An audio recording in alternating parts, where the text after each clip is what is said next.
Assalamualaikum everyone, welcome back to this channel. This is me Ali Wahid and you are on the channel of Medicare. As all of you know that we have started the practicals of pharmacology, and in today's video we are going to discuss the effects of antipyretic onto the rabbit.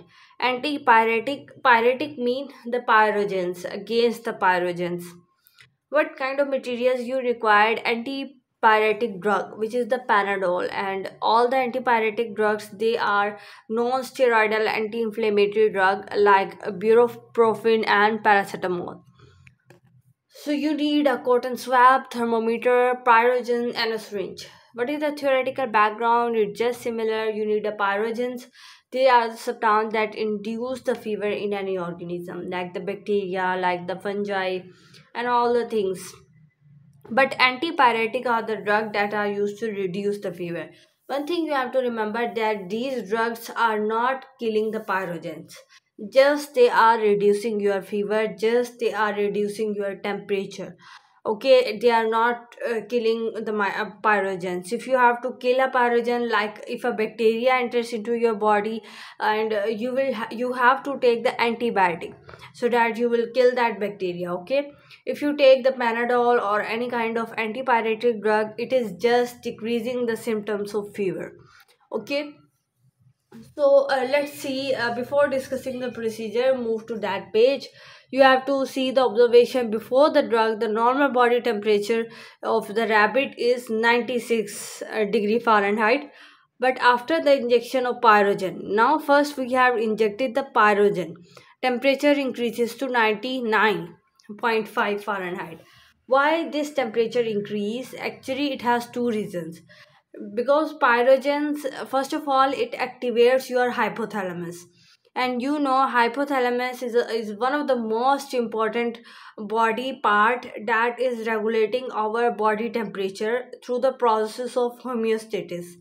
So it is controlling a balance of the body temperature.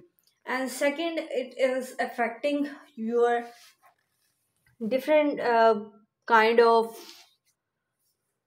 metabolic activities.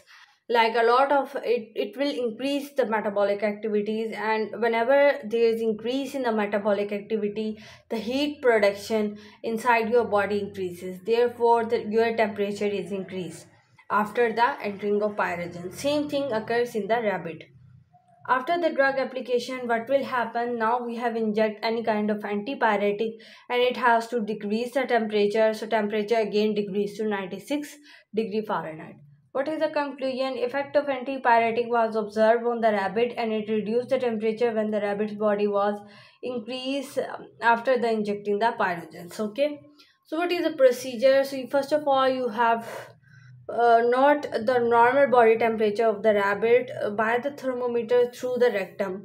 You cannot put the thermometer into the nasal cavity or into the any other part of the rabbit, because there is a chance of breakage of it and the entering of mercury into the rabbit's nose or the air.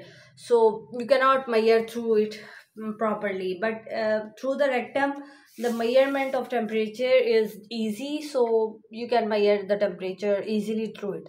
When you measure it, the normal body temperature came out 96 degree Fahrenheit. So after that you have to inject the pyrogen so that you can induce the fever. So you have to inject 0.7 ml of pyrogens into the rabbit, and you have to note the temperature again after the 30 second. Okay, not immediately check the temperature. First of all, you will have to allow the pyrogens to do their work. Then you have to find the temperature, and it will be elevated to 99.5 degree Fahrenheit. Then you have to inject any kind of antipyretic drug, and then wait again for the 20 minutes or the 30 minutes, and after that then you have to measure the temperature. And then you, if you measure it, then your temperature or the rabbit's temperature is decreased to 96 degree Fahrenheit again. What are the precautions? You should have to take the proper hygienic measures for the experiment. You have to inject the pyrogens and the antipyretic carefully. So this was all about the today's lecture. I hope that you find this video helpful. If this video is helpful for you, then please subscribe to my channel, like my videos, and also press the bell icon so that you can get the notification of all the videos which I have uploaded. Thank you so much. Meet you soon in the next lecture. Till up, Allah Hafiz.